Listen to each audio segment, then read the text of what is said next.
రోజా గారు మీరు అట్లా తప్పుగా మాట్లాడొద్దు. ఇదే విషయం వెలుగుమట్లలో ఇన్ని ఇల్లులు కట్టుకురు కదా, మేము ఒక్క ఇల్లునన్నా కూలగొట్టినామా చెప్పమనండి. అది చెప్పకుండా ఇప్పుడు జరుగుతున్న ఇష్యూ ఏంది?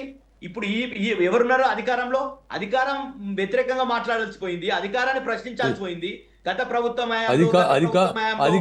మీరు చేసిన తప్పులు కూడా మాట్లాడకండి. మీలాంటి వాళ్ళు మాట్లాడే ఈ రోజు ఈ కాంగ్రెస్ ప్రభుత్వాన్ని గద్దెనెక్కించిండ్రు. ఈ రోజు ఈ దరిద్రమైనటువంటి పాలన మొత్తం నిర్వాసితులు చేసేటువంటి పాలన. ఈ ప్రభుత్వము మొత్తం కూడా పేదలు మధ్య తరగతి వాళ్ళు అంటే వాళ్ళకి ప్రజల్లా కనిపిస్తలేరు.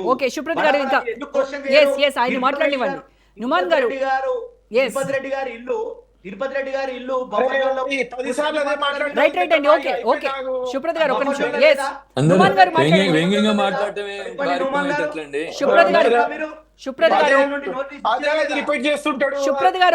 అండి. సుప్రత్ గారు మీరు ఒక నిమిషం ఆగాలి. నుమాన్ గారు సుప్రత్ గారు మీరు ఒక నిమిషం ఆగాలి దయచేసి. నుమాన్ గారు మాట్లాడండి.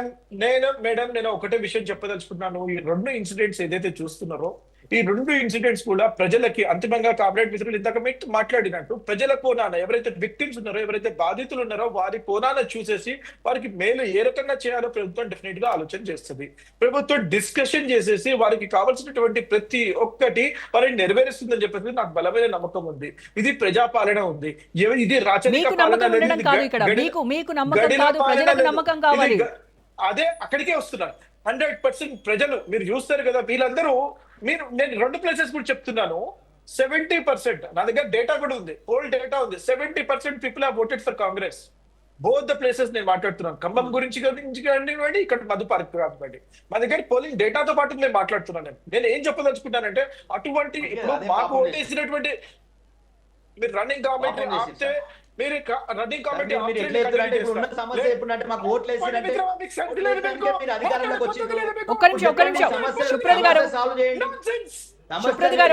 పరిష్కరించండి. ఏంది మీకు ఓట్లు వేసినటువంటి వాళ్ళని ముంచుడు మీ నాన్సెన్సా? ఏంది నాన్సెన్స్? సుప్రత్ గారు ఒక నిమిషం ఆగండి. సుప్రత్ గారు ఆయన ఏం చెప్తున్నారు? మాకు ఓట్లు వేశారు కాబట్టి వాళ్ళ పట్ల మాకు కన్సర్న్ ఉంది, ఖచ్చితంగా న్యాయం చేస్తాం అనేది ఆయన ఉద్దేశం. 100% మేడం, వారికి న్యాయం జరుగుతుంది. వారికి ప్రతి ఒక్క యాక్ట్ లో ఉన్నటువంటి ప్రతి ఒక్కటి మేము ఫుల్ఫిల్ చేయబోతున్నాము.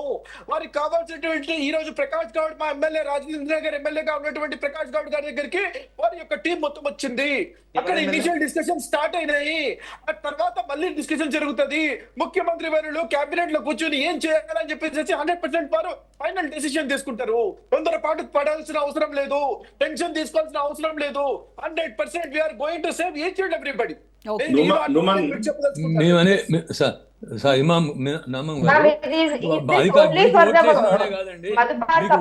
వాళ్ళు కూడా ప్రజలే, ఓట్లేని వాళ్ళకి కూడా చేయాలా, ఓట్లేని వాళ్ళకే చేయడం కాదు.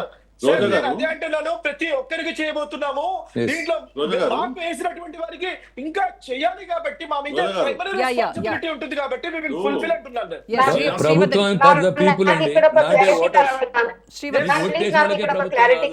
ప్రభుత్వం అంటే ప్రజల కోసం. శ్రీదేవి గారు చెప్పండి. మ్యామ్ ఇక్కడ ఒక క్లారిటీ కావాలి నాకు. ఇప్పుడు వీళ్ళు చెప్తున్న ప్రకారం మూసీ ప్రాజెక్ట్ అనేది phase 1A, phase 1B అంటున్నారు. phase 1B లో గాంధీపేట నుంచి బాపుగఢ్ దాకా అవుతుంది. సో ఇప్పుడు వీళ్ళు మాట్లాడుతున్న ప్రకారం కాంపెన్సేషన్ ఇది మాట ఏదో చెప్పి ఇచ్చేస్తున్నారు. సో ఇది is this only issue is only for Madhu park? ఎందుకంటే మా ఒక పోరాటం అనేది it's not only about the Madhu park ma'am. ఈ మొత్తం స్ట్రెచ్ ఎన్ని వేల హౌసెస్ ఉన్నాయి తెలుసా? ఇలాంటి మధు పార్క్ లాంటివి 2 అపార్ట్మెంట్స్ మా స్ట్రెచ్ లోనే ఉన్నాయి మ్యామ్. అలాంటి కాలనీస్ ఎన్నో కాలనీస్ ఉన్నాయి తెలుసా? ఎన్నో హై రైస్ మంచి మంచి కాలనీస్ ఉన్నాయి తెలుసా? ఇప్పుడు మా పోరాటం అనేది ఒట్టి అదొక్కటే కాదు మ్యామ్, ఇది మొత్తం స్ట్రెచ్ కి. సో ఇప్పుడు డౌట్ ఏంటంటే కాంపెన్సేషన్ అని చెప్తున్నారు కాదు, వీళ్ళు కాంపెన్సేషన్ అని చెప్తున్నారు. మాకేంటంటే అస్సలకి నమ్మకం అనేది లేదు మ్యామ్. ఎందుకంటే ఇప్పుడు చూసారంటే తెలంగాణలో ఎన్నో ఇష్యూస్ జరుగుతున్నాయి, ఎన్నో ఇష్యూస్ జరుగుతున్నాయి. వేటికి డబ్బులు లేదంటున్నారు. మాకు కాంపెన్సేషన్ ఇవ్వడానికి ఎక్కడి నుంచి వస్తుంది మేడం వీళ్ళకి డబ్బులు? అదే మాకు భయము. రాత్రి ఇక్కడ ఒకటి నాకు ఇంకా చాలా వ్యాలిడ్ ఇది ఉంది ఏంటంటే, ఇప్పుడు మీరు చూసిన హైడ్రా అనేది ఎలా ఉందంటే, నోటీస్ ఇచ్చిన రాత్రికి ఎప్పుడో ఒకటి వచ్చి కూలగొట్టేస్తున్నారు. ఇప్పుడు మా విషయంలో ఇలాంటి జరగవని ఎలాంటి ఏ నమ్మకం? guarantee? ఈ నమ్మకం ఎవరైనా వచ్చి ఒక్కరైనా ఒక్క అఫీషియల్ మీరు ఒక్క కాంగ్రెస్ వాళ్ళ అఫీషియల్ మీట్ హైయర్ అఫీషియల్స్ అంటున్నారు వాళ్ళు వచ్చి ఒక్క ప్రెస్ మీట్ పెట్టేసి మీకు ఎలాంటి బుల్డోజర్స్ రావు మీ ఇళ్ళకి ఎలాంటి ప్రాబ్లం కావు ఈ మొత్తం డిస్కషన్స్ అయ్యాకే So, official తర్వాత ఏదైనా announcement. డిసిషన్ తీసుకుంటారో Yes. అఫీషియల్ అనౌన్స్మెంట్ ఇప్పుడు ఫ్రమ్ ద ఎలా గవర్నమెంట్ చేస్తారు? కావాలి.